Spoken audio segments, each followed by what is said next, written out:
Son las 7 horas con 40 minutos. Damos la bienvenida al economista Alberto Acosta. Él fue presidente de la Asamblea Nacional Constituyente, fue también ministro de Energía en el gobierno de Rafael Correa. En sus inicios, año 2007 aproximadamente, estuvo Alberto Acosta. El Ministerio de Energía posteriormente estuvo como presidente de la Asamblea Nacional Constituyente, en consecuencia deslindado de los hechos concentrados en el año 2011 que se anunciaron por cuerda separada el día de ayer por Carlos Pareja Yanuseli, o sea, que hizo referencia a Carlos Pareja Yanuseli, así como los reportajes que hemos señalado, ha publicado la revista The Economist sobre esa efervescencia de la corrupción, inicios posiblemente de lo que estamos viviendo hoy en Ecuador por acción de las mafias que se dio alrededor del año 2011. Quisiéramos saludarle primero, economista Acosta, escucharle y enseguida presentar la versión corta del vídeo que publicó The Economist. Le damos la bienvenida. Muy buenas tardes. Para mí es un gusto poder compartir con ustedes algunas reflexiones, sobre todo preocupado por la realidad del Ecuador. La violencia, la inseguridad, la corrupción van de la mano de tanta miseria, de tanta pobreza, de tanta destrucción, incluso destrucción ambiental. Me parece a mí que las declaraciones del día de ayer de Carlos Pareja Yanuseli deberían ser adecuadamente valoradas y difundidas, y debería ser el motivo suficiente para que las autoridades de justicia comiencen a investigar y a tratar este tema muy en serio. Porque no nos olvidemos de un asunto acá, Gustavo. Lo que acaba de suceder no es nuevo. Lo que se realizó el día de ayer, la declaración del día de ayer, es como una suerte de un capítulo de una telenovela que no termina, que no concluye. Conocemos antecedentes. En el año 2016, allá por agosto, septiembre del año 2016, ya incluso se le iniciaron los procesos jurídicos a Pareja Yanuseli, y este señor salió campante del país. 23 días después de haber salido, se dio orden de captura, porque había una clara vinculación entre las autoridades de la justicia, de la fiscalía y del gobierno con Pareja Yanuseli. Esta es mi interpretación. Seguramente permitieron su salida para que Pareja Yanuseli no cante en el país mientras estaba en el gobierno Rafael Correa Delgado. Economista y Costa, luego si me permite. Pareja Yanuseli, termino la idea, Gustavo, Pareja Yanuseli negocia su retorno, ofrece colaborar con la justicia y entregar toda la información, y está sentenciado. Él es una persona que ha aceptado sus pecados, digámoslo así, es un corrupto confeso y preso, pero su declaración tiene que ser adecuadamente valorada. Ya, si nos permite, y lo hacemos porque entendemos que es un importante marco para la conversación que estamos manteniendo y que queremos mantener a continuación con usted. Es importante que conozcan nuestros oyentes y televidentes lo que publicó The Economist. Es en realidad un vídeo de algo más de aproximadamente 15 minutos, pero hay una versión corta con subtítulos en español, pues el diálogo se realiza en inglés, que quisiéramos compartirlo y que habla sobre esta relación del narcotráfico de Ecuador a través de Bélgica. Un destacado periodista, Galo Arellano, publicó en Twitter, refiriéndose a este documental de The Economist, pone en apuros al correísmo y los deja mal parados respecto al crimen organizado y el narcotráfico en Ecuador. Pongan atención a las fechas, y allí está, también podemos proveerlo y lo haremos en nuestras redes sociales, el link al vídeo completo para quienes quieran verlo, que creo que debería ser una obligación para todo ecuatoriano que le interese el país. Presentemos la versión corta de este vídeo narrado en inglés con subtítulos en español para quienes nos acompañan en las redes sociales, que lo van a ver en forma completa, y enseguida retornamos con usted, economista Costa. Belgium, ridiculed by some for being boring, has now become Europe's cocaine trafficking capital. Previously, cocaine would mainly travel from Colombia and enter Europe through its southern ports. Balkan mafia groups traveled upstream and, like a multinational with its subsidiaries, have built connections all over Latin America, including in new export countries such as Ecuador, and also smuggled product using new routes through northern European ports. These sophisticated transnational crime federations have boosted their profits by taking control of the shipping from Latin America to Europe. Unlike normal businesses, cocaine traffickers can deploy extreme violence to ensure product delivery. And they can also employ corruption, as shown by the Albanian kingpin, Dritan Rezepi. Dritan Rezepi is without any doubt the successful model of the Balkan criminals' cocaine emissaries in Latin America. It is believed that Rezepi arrived in Ecuador in 2011 after he escaped a prison in Belgium. Dritan Rezepi was imprisoned in Ecuador in 2014, but that didn't stop him running a highly profitable cocaine empire. His enormous profits meant he could afford to buy off officials not only in Latin America, but also in wealthy European countries. Journalist Artan Hoxha has interviewed Rezepi. Landings in Antwerp cost the organisation 20 to 24% of their cargo. So if they shipped 100 kilograms from Ecuador, they would pay in bribes 20 to 24 kilograms of product, or the equivalent in cash. Reiteramos que el video completo dura 15 minutos con muchos más detalles. Retornamos con el economista Alberto Acosta. Estos dos hechos que se han dado en estos días, las declaraciones de Carlos Pareja y Anuseli, nos recuerdan también de dónde vienen las enormes dificultades económicas que tiene Ecuador y que nos afectan a todos. Y por otra parte, este video de The Economist nos lleva a reflexionar sobre esos orígenes de lo que está sucediendo hoy en Ecuador, tomado por bandas del narcotráfico y con un despliegue absolutamente inusual, enorme de violencia que aún no puede ser controlado por el gobierno actual. Le escuchamos, economista Acosta. Estamos frente a un reto muy grande, Gustavo, sin lugar a dudas. Es un flagelo no solo para el Ecuador, sino para el mundo entero. Tenemos que aceptar que la cuestión del narcotráfico no se circunscribe a 1, 2, 3 países. Es una cuestión que se extiende extendiendo por el planeta. De hecho, existe una suerte de red transnacional del crimen organizado. No solo el tema del narcotráfico, la trata de personas, la venta ilegal de armas y muchas otras cuestiones que han ido configurando entonces un escenario, insisto, muy comparable al que configuran en los mercados las empresas transnacionales.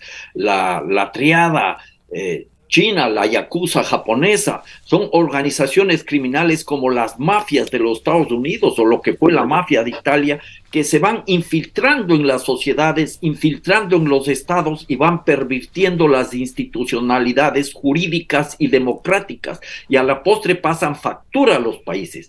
Yo podría recordar, por ejemplo, que en algunos casos esta situación ha llegado a tal nivel que se han corrompido no solo la justicia, sino las fuerzas públicas. Es el caso de Colombia, es el caso de México, es lo que al parecer está sucediendo en Ecuador. Hace muy pocos meses, nada más ni nada menos, que el embajador de los Estados Unidos en el país decía que hay narcogenerales en la Policía Nacional. O sea que este asunto tiene una serie de ramificaciones por todo lado, y me imagino también, no tengo elementos como para probar casos concretos, pero no me sorprendería si se llega a denunciar de manera específica alguna situación concreta, que en los procesos electorales puede y debe haber habido y debe existir todavía dinero del narcotráfico. El narcotráfico permea absolutamente todo. Frente a esto hay que preguntarnos cómo enfrentar esta realidad. Un primer paso fundamental es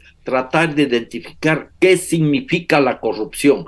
La corrupción es una suerte de gran lacra, una suerte de cáncer que se ha ido extendiendo, no recientemente, sino desde hace mucho tiempo atrás por el mundo, y viene movida por la codicia, ese afán que tiene la gente para acumular, sobre todo de manera individual o familiar, enormes cantidades de dinero al margen de las actividades productivas, al margen de las normales actividades de comercio. Y en ese contexto nosotros sabemos que la corrupción es el uso y el abuso del poder en cualquier ámbito de la vida del ser humano, sea económico, sea político, sea cultural, sea deportivo, con la búsqueda, con el afán del beneficio individual o de un grupo concreto. No son solo cuestiones ilegales, sino ilegítimas. Si nosotros tenemos entonces claridad de qué significa la corrupción, podemos comenzar a trabajar en un frente muy amplio con una estrategia compleja que permita abordar esta cuestión.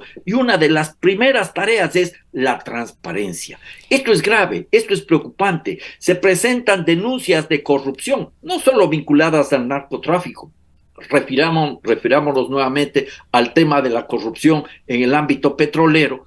Y luego de un tiempo esos escándalos son sucedidos, son superados, son abandonados porque aparecen otros escándalos. Esta es una de las grandes tareas que tenemos como país, desde la Fiscalía, desde la justicia y desde la sociedad civil. Deberíamos tener una suerte de observatorios permanentes para hacer un seguimiento a todo este tipo de denuncias. Economista Costa, justamente allá iba quizás la inquietud que tengo yo y que muy probablemente tenemos la gran mayoría de los ecuatorianos y las ecuatorianas. ¿Quién nos defiende? ¿Cómo nos organizamos frente a esta campante corrupción? Si nos fundamentamos o nos basamos en lo que dijo Carlos Pareja Yanuseli el día de ayer, estaban involucrados presidencia, vicepresidencia, sectores estratégicos, fiscalía, procuraduría, contraloría, la Secretaría Anticorrupción, independientemente de quién haya estado al frente en ese momento, habría recibido información y según dice el mismo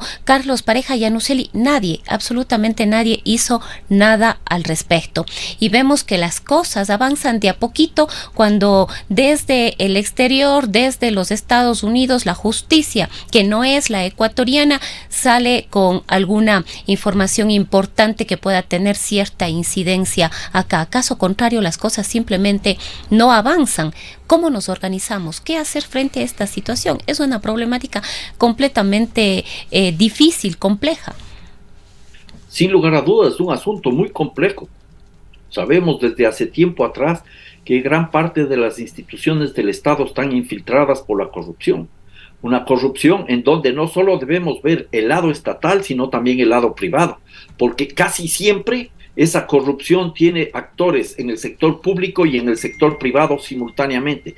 Y si aceptamos lo que dice Pareja Yanuseli, un personaje que está preso por corrupto, confeso corrupto, yo creo que habría que dar paso a una nueva investigación y abrir las puertas para tratar de ventilar qué es lo que está pasando, teniendo en cuenta que este señor puede tener sus propios intereses. Aparece ahora en un momento dado para acusar a quienes fueron sus compañeros de gobierno hace años atrás, quizás buscando algún beneficio en el actual gobierno, pero más allá de eso, la transparencia debe ser la norma.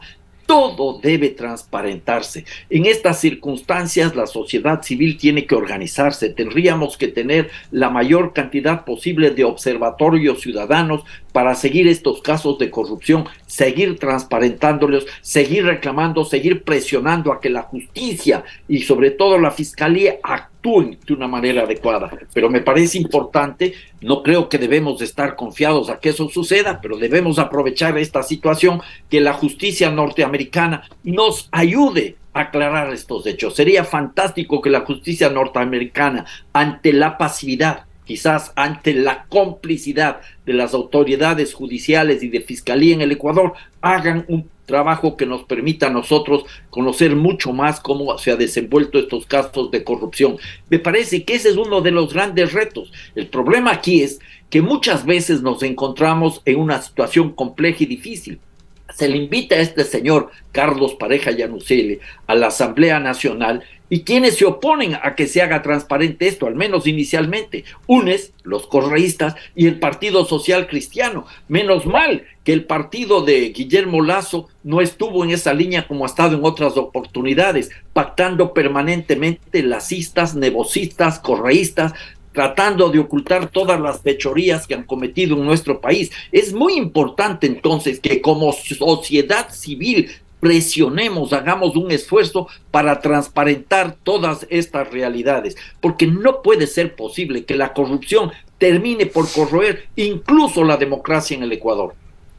Economista Costa, los juicios penales en estos casos lo hacen los jueces, eso lo tenemos muy claro, pero desde los medios de comunicación sí nos toca eventualmente hacer juicios de valor y hay abrumadoras evidencias y testimonios como para hacerlo. Quisiera ir allá, hacia el año 2006.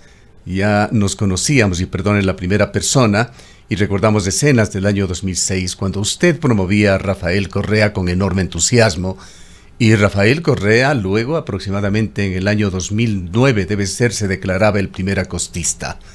Las declaraciones de Capaya, como usted lo ha señalado, ya ampliamente conocidas en muchos de los hechos que ha revelado.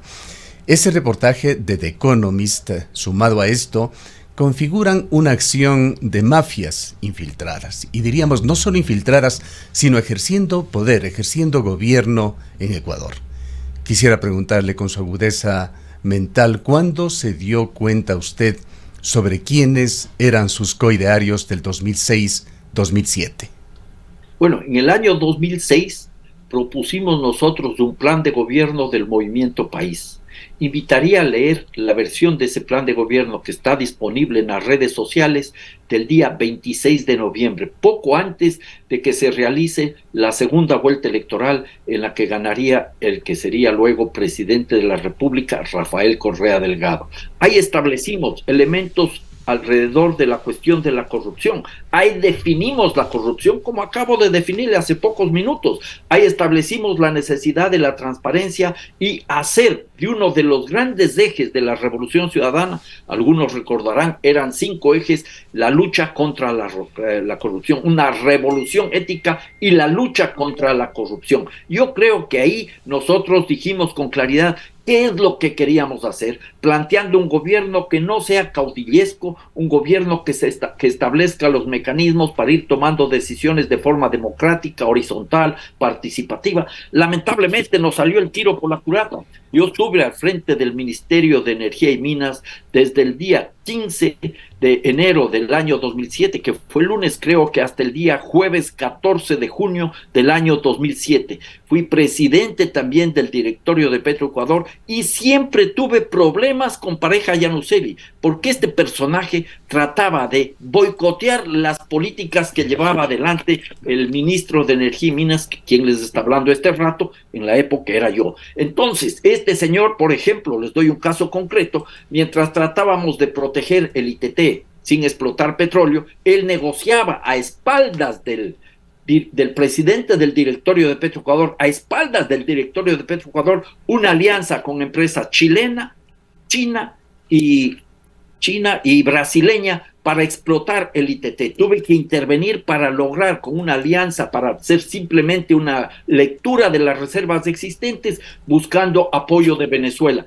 Había que tener mucho cuidado. Este señor trabajaba siempre de una manera subrepticia, bajo la mesa, medio oscuro. Y claro, él resultó el privilegiado, el apoyado por Rafael Correa, y a la postre yo no sé realmente cómo se fueron ya dando los hechos concretos. Por eso insisto, incluso en beneficio de esa propuesta inicial que entusiasmó a tantos habitantes del país como fue la Revolución Ciudadana, que se transparente todo lo que está sucediendo, porque no hubo ni revolución ni ciudadanía, hubo corrupción, autoritarismo, caudillismo. Se aprovechó de una enorme cantidad de recursos económicos, como nunca antes en toda la historia de la República hubo dinero en el país para hacer alguna obra pública y para resolver los problemas de pobreza de muchas personas, lo cual estuvo muy bien, pero la concentración de la riqueza creció de una manera exponencial y la corrupción se volvió casi la norma. Un dato importante, simplemente para aclarar las fechas, Gustavo: la declaración del entonces presidente Correa de ser el primer acostista fue el 15 de enero del año 2008, cuando estábamos en plena Asamblea Constituyente. Y esa declaración hay que ponerlo en un contexto adecuado a la época.